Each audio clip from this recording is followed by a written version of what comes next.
At the time, this was a dream come true. Crash and Spyro, two of the most iconic franchises in the PS1 era, finally getting a crossover.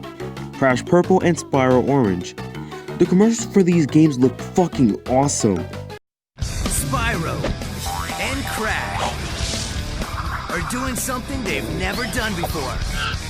They're switching worlds to take down evil. Spyro Orange, Crash Bandicoot Purple. Rated E for everyone.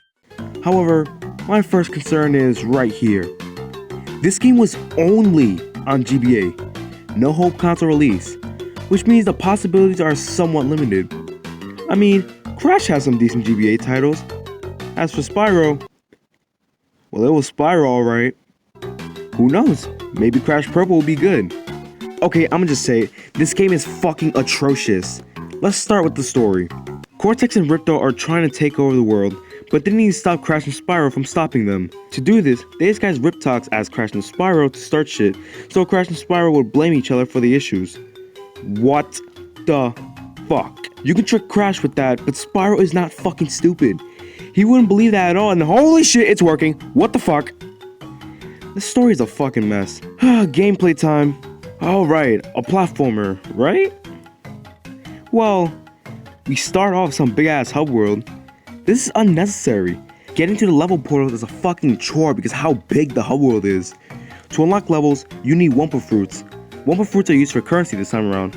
Okay, let's finally start a level. It's gonna be an awesome platforming What the fuck is this? Okay, maybe you're starting off with a vehicle level. Next level and what? This is a fucking minigame collection. Why? Why would you do that? Are they fun? Fuck no. Are they Crash and Spyro related? Fuck no part 2. This game doesn't feel like Crash or Spyro at all, and some will only say otherwise because of the Spyro and Crash characters. These minigames are either boring and easy, or obnoxious and horrible to control. And the concepts are odd as hell. Flying a bat and shoot other bats with a bazooka? The fuck?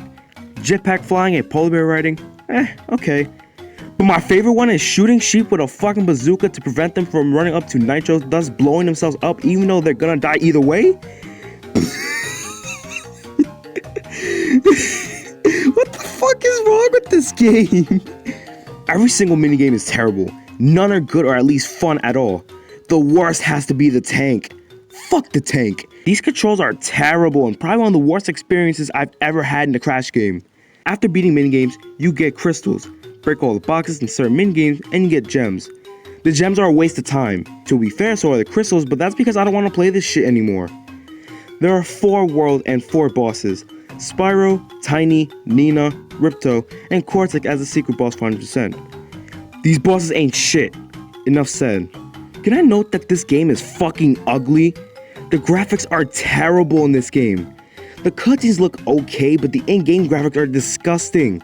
Crash's model constantly changes. I mean fucking constantly. This is what he looks like in the cutscenes.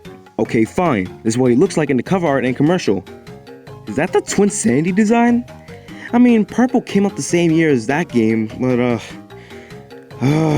next video. This is what he looks like in-game. In fact, Crash has a lot of different looks, and they all look atrocious. They look like they belong in different games.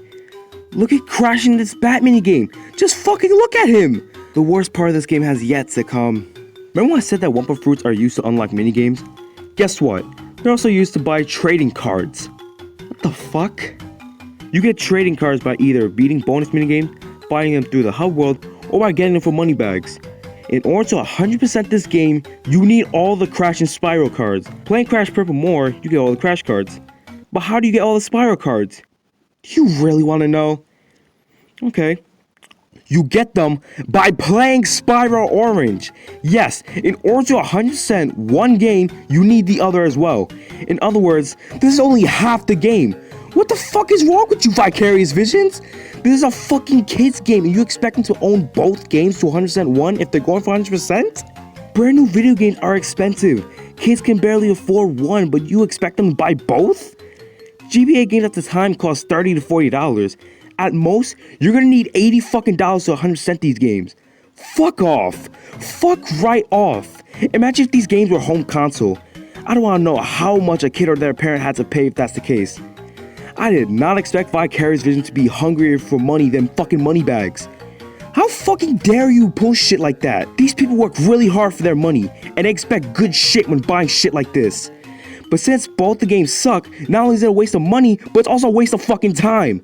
And you guys even failed at that because these games did not do well in sales, or at least compared to the other GBA games.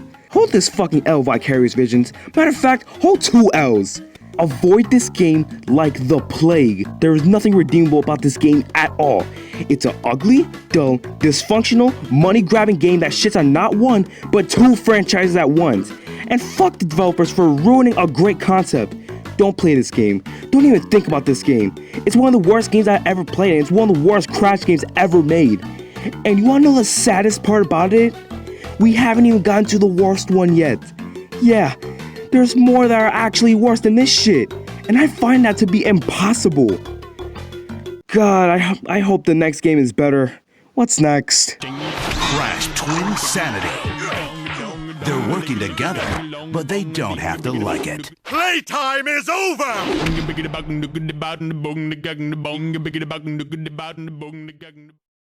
Ching.